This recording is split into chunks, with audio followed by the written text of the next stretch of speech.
صلوا علیہ وآلہ۔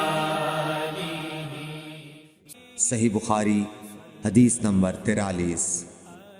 رسول اللہ صلی اللہ علیہ وسلم ایک دن حضرت عائشہ رضی اللہ تعالی عنہا کے پاس آئے۔ اس وقت ایک عورت حضرت عائشہ رضی اللہ تعالی عنہا کے پاس بیٹھی تھی۔ آپ صلی اللہ علیہ وسلم نے دریافت کیا، یہ کون ہے؟ عرض کیا، فلاں عورت، اور اس کی نماز کے اشتیاق اور پابندی کا ذکر کیا۔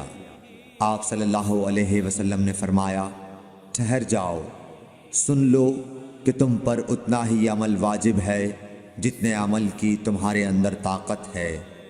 اللہ کی قسم، ثواب دینے سے اللہ نہیں اکتاتا، مگر تم عمل کرتے کرتے اکتا جاؤ گے، اور اللہ کو دین کا وہی عمل زیادہ پسند ہے جس کی ہمیشہ پابندی کی جا سکے، اور انسان بغیر اکتائے اسے انجام دے۔